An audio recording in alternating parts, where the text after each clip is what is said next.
Vostè està reprovat com a director de TV3 pel Parlament de Catalunya. Usted está reprobado por el Parlamento de Cataluña desde el año 2017. El reprobado por el Parlamento, el acusado por la justicia I reprovat pel Parlament. El pot passar, Un director reprovat pel Parlament de Catalunya. el pot passar a veure, però... Però vostè sap que el director de TV3 està reprovat pel Parlament de Catalunya? Sí, ho sé. No només imputat per la justícia i acusat, sinó reprovat pel Parlament de Catalunya. Senyora Arrimadas. y usted sigue aquí cobrando los 110.000 euros. I que cobra 110.000 euros. Usted gana 110.000 euros, 110.000 euros al año manipulando esta televisión. Le he redactado su carta de dimisión. A veure si renuncia al sou de 110.000 euros l'any. La carta de dimisión, dimita usted, no nos haga aplicar el 155 porque lo primerito que vamos a hacer es cesarle. La televisión pública de Cataluña es una maquinaria separatista, que es una maquinaria de propaganda, una maquinaria independentista. És una part de la maquinària de conceptes nacionalistes. Una màquina de manipulació i d'incitació a l'odi com és TV3 no pot seguir sense que ningú li digui res. Jo crec que es menteix moltes vegades, es diuen moltes mentides aquí.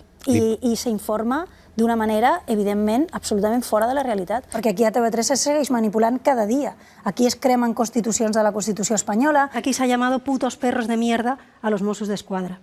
Desde aquí se ha tratado de nuevo a Otegi como si fuera pues, un superestrella, ¿no?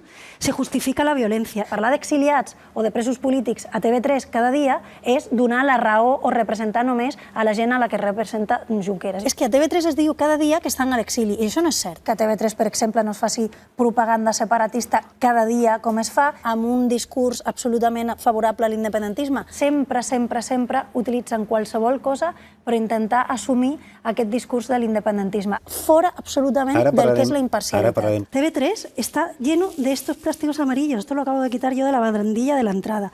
Son tan sectarios que el día que hacemos el debate, que venimos todos, son incapaces de mantener la neutralidad. Amb una televisió que cada dia busca excuses per parlar malament dels constitucionalistes, ja n'hi ha prou de manipular, ja n'hi ha prou d'incitació a l'odi. Ens ha denunciat o posarà una querella contra TV3 per incitació a l'odi? Nosaltres hem anat a la Junta Electoral Central. A mi m'agradaria que qualsevol ciutadà de Catalunya pogués mirar TV3, que TV3 representés a tota la societat de Catalunya. I tenim dret a denunciar-ho, perquè aquesta televisió les paguen també els meus votants. Tot ho paguen tots. És que aquesta televisió la paguem tots els catalans. Deixa de banda a més de la meitat dels catalans. No li sembla trist que hi hagi gent que no vulgui ni venir a programes ni de públic? Volem una nova etapa a Catalunya on la gent que no és independentista posi TV3 i es pugui sentir representada. Aquesta televisió és una televisió feta per i pels independentistes. Si vol, ens dediquem a parlar de TV3. Senyora Arrimadas, de veritat, tinc ganes de fer-li una entrevista i que no haguem d'estar pendent de si Arrimadas parlarà de TV3 o no en parlarà.